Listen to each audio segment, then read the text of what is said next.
नमस्कार दोस्तों, मैं हूं Mamta Sharma. Classes point YouTube channel पर फिर से स्वागत है आप सभी का। दोस्तों, आज के हम इस वीडियो में पढ़ने वाले हैं पदबंध। ठीक है, तो यहाँ पर दोस्तों पदबंध समझने से पहले आपको शब्द और पद को जानना ज़्यादा ज़रूरी है, क्योंकि जब तक हमें शब्दों के बारे में और पद के बारे में पता नहीं होगा कि शब्द किसे कहते हैं और पद किसे कहते हैं, तब तक हम पदबंध को अच्छे तरीके से नहीं समझ पाएंगे। क्योंकि पदबंध तक पहुंचने के लिए हमें इसके पहले पड़ाव को यानी शब्द और पद को जानना आवश्यक है। तो दोस्तों, इस वीडियो में हम बहुत ही आसानी से और बहुत ही विस्तार पूर्वक ये सारी चीज़ें समझेंगे। तो दोस्तों, वीडियो शुरू करने से पहले आप सभी से रिक्वेस्ट करना चाहूँगी कि अगर आपको वीडियो अच्छी लगे, वीडियो हेल्पफुल हो आपके लिए, तो प्लीज़ वीडियो को लाइक करना ना भूलें। और अगर आपने अभी तक चैनल को सब्सक्राइब नहीं किया है, आप चैनल पर नए हैं, तो प्लीज़ चैनल को सब्सक्राइब ज़रूर कर दीजिए और बेल आइकन प्रेस कर दीजिए। तो चलिए शुरू करते हैं।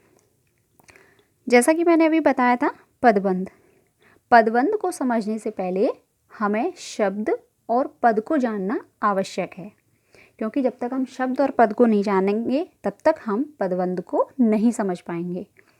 अब यहाँ पर शब्द क्या होता है? वर्णों के सार्थक एवं स्वतंत्र मेल को शब्द कहते हैं। फिर से देखेंगे, वर्णों के यानी जो अक्षर होते हैं क, ख, प, ज, ये क्या है?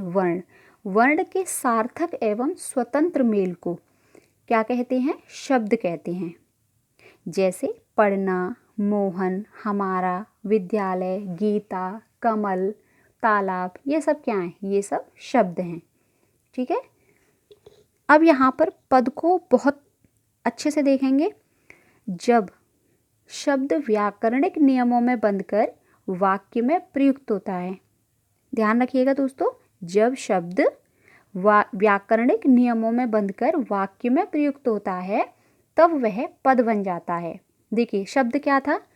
जब तक वो हमारा अलग था, जैसे हमने कुछ भी लिख दिया, मटर, सड़क, है ना, कमल, भजन, ये सब क्या है? ये हमारे शब्द हैं। लेकिन जब यही शब्द एक वाक्य में आ जाएंगे, एक वाक्य में बंध जाएंगे और व्याकरणिक नियम इसमें लागू हो जाएंगे, तो वो क्या बन जाएंगे? पद बन जाएंगे। तब वो शब्द नहीं रहेंगे। जैसा कि हमने परिभाषा में पढ़ा था, जब शब्द व्याकरणिक नियमों में बंधकर वाक्य में प्रयुक्त होता है तब वह पद बन जाता है। ठीक है, जैसे मोहन हमारे विद्यालय में पढ़ता है। अब यहाँ पे देखिए, शब्द में मोहन, पढ़ना, हमारा, विद्यालय, ये सब क्या थे? ये शब्द हैं। अब यही शब्दों ने एक सार्थक वाक्य बना दिया है, तो ये क्या है? वाक्य में आ गए ये सारे शब्द और ये व्याकरणिक नियमों में बंध गए, तो ये क्या है? ये पद बन गए। अब मोहन हमारे विद्यालय में पढ़ता है, तो मोहन, हमारे, विद्यालय, ये सब क्या है? ये पद हैं। अब क्यों? क्योंकि इन्होंने एक वाक्य का रूप ले लिया है और ये वाक्य में प्रयुक्त होते ही व्याकरणिक नियमों में बंध गए हैं।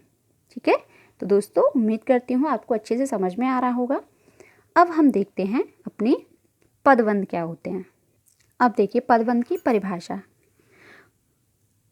वाक्य की रचना अनेक पदों के मेल से होती है। पद हमें पता था कि पद क्या होते हैं, यानी वर्णों का सार्थक और स्वतंत्र समूह शब्द होता है, और वही शब्द जब वाक्य में प्रयुक्त हो जाते हैं और व्याकरणिक नियमों में बंध जाते हैं तो वो पद कहलाते हैं। अब यहाँ पदबंध में क्या है कि वाक्य की रचना अनेक पदों के मेल से होती है और एक से अधिक पद मिलकर, ध्यान से देखेंगे, एक से अधिक पद मिलकर जब एक इकाई का काम करते हैं तो वे पदबंध कहलाते हैं। क्या कहलाते हैं? पदबंध कहलाते हैं। ठीक है, जैसे सुंदर, फूल, कमल, तालाब, खिलना, बहुत, ये सब क्या था? ये सब क्या है? शब्द। यहाँ पे दोस्तों मैंने दोबारा से यहाँ पे वही उदाहरण लिए हैं ताकि आपको शब्द, पद और पदबंध में कन्फ्यूज़न ना हो। ठीक है, तो यहाँ पे सुंदर है, कॉमा, फूल, कॉमा, कमल, कॉमा, ये सब क्या है? ये शब्द हैं हमारे। क्या हैं? शब्द।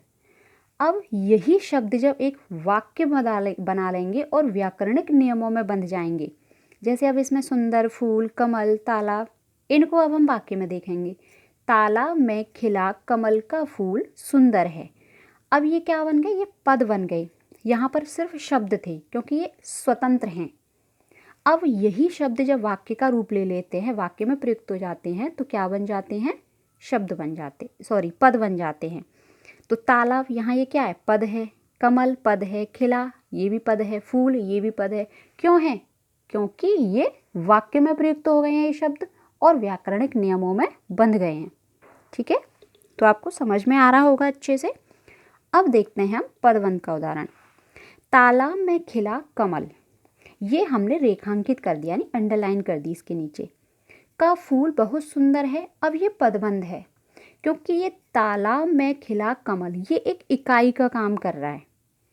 उदाहरण में कमल का पद मुख्य पद है, कमल जो है वो मुख्य पद है और बाकी पद इस पद पर आश्रित हैं यानी निर्भर हैं। तालाब में खिला कमल ये तीनों पद आपस में बंधकर क्या बना रहे हैं, पदबंध बना रहे हैं। क्या बना रहे हैं, पदबंध। रेखांकित, यहाँ पे जो रेखांकित पद है, रेखांकित वाक्यांश है वो कौन सा है, तालाब में खिला कमल। तो कमल क्या है, ये मुख्य पद है और ये सब बाकी जो हैं इस पर आश्रित हैं। तो यो तालाब में खिला कमल ये एक पूरा क्या है, ये पूरा इकाई का काम कर रहा है। तो ये क्या हो गया, हमारा पदबंध हो गया। ठीक है, अब देखिए यहाँ पर रेखांकित वाक्यांश का अंतिम पद। रेखांकित वाक्यांश कौन सा है, तालाब में खिला कमल। तो रेखांकित वाक्यांश का अंतिम पद क्या है, कमल।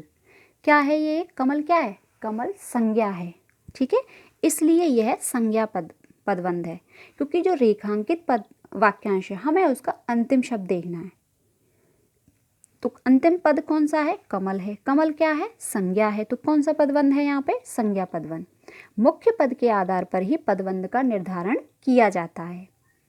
आगे देखेंगे, पदों का समूह जब मिलकर वही कार्य करने लगता है।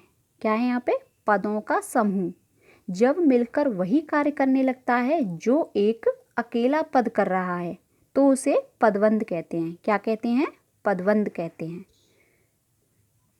अब यहाँ पे देखेंगे पदबंध के प्रकार। अब हमने यहाँ पे पदबंध को समझने के लिए जैसा मैंने बताया था कि शब्द क्या होते हैं, उसके बाद पद क्या होते हैं, उसके बाद अब पदबंध क्या होते हैं, ये हमने तीनों समझ लिए थे कि पहले शब्द को जानना ज़रूरी है, उसके बाद शब्द पद कैसे बनता है ये जानना ज़रूरी है, उसके बाद पदबंध क्या होता है ये जानना ज़रूरी है। तो ये हमने सारे समझ लिए। अब हम देखेंगे पदबंध के प्रकार। पदबंध के 5 प्रकार होते हैं। कितने प्रकार होते हैं, 5 प्रकार होते हैं। पहला संज्ञा पदबंध, दूसरा सर्वनाम पदबंध, तीसरा क्रिया पदबंध, चौथा विशेषण पदबंध और 5वां है क्रिया विशेषण पदबंध। दोबारा देखेंगे, संज्ञा पदबंध, सर्वनाम पदबंध, क्रिया पदबंध, विशेषण पदबंध और क्रिया विशेषण पदबंध। दोस्तों अगर मैं चाहती आपको यहाँ पे तो पूरी एक ही वीडियो बना के और बड़ी वीडियो बना के आपको सारी चीज़ें समझा सकती थी इन 5 पदबंध को आपको, लेकिन यहाँ पे हम बहुत ही आसानी से समझेंगे तो ज़रूरी नहीं है कि मैं एक बहुत ही लंबी वीडियो बनाऊँ। यहाँ पे मैं 2 वीडियो बनाऊँगी तो ये पार्ट 1 है और आपसे रिक्वेस्ट है कि इसे समझने के बाद प्लीज़ आप सेकंड पार्ट ज़रूर देखिए ताकि आपको चीज़ें क्लियर हो जाएं। तो आज की वीडियो में दोस्तों सिर्फ इतना ही। मिलते हैं हम अपनी अगली वीडियो में जिसमें हम पदबंध के ये 5 प्रकार विस्तार पूर्वक पढ़ेंगे। ठीक है, तो दोस्तों उम्मीद करती हूँ आपको वीडियो अच्छी लगी होगी, आपको अच्छे से समझ में भी आया होगा। तो प्लीज़ दोस्तों फिर कहना चाहूँगी, अगर वीडियो अच्छी लगी हो तो प्लीज़ वीडियो को लाइक करना ना भूलें और अगर आपने अभी तक चैनल को सब्सक्राइब नहीं किया है तो प्लीज़ चैनल को सब्सक्राइब कर दीजिएगा और बेल आइकन प्रेस कर दीजिएगा। तब तक के लिए आप अपना ध्यान रखिए।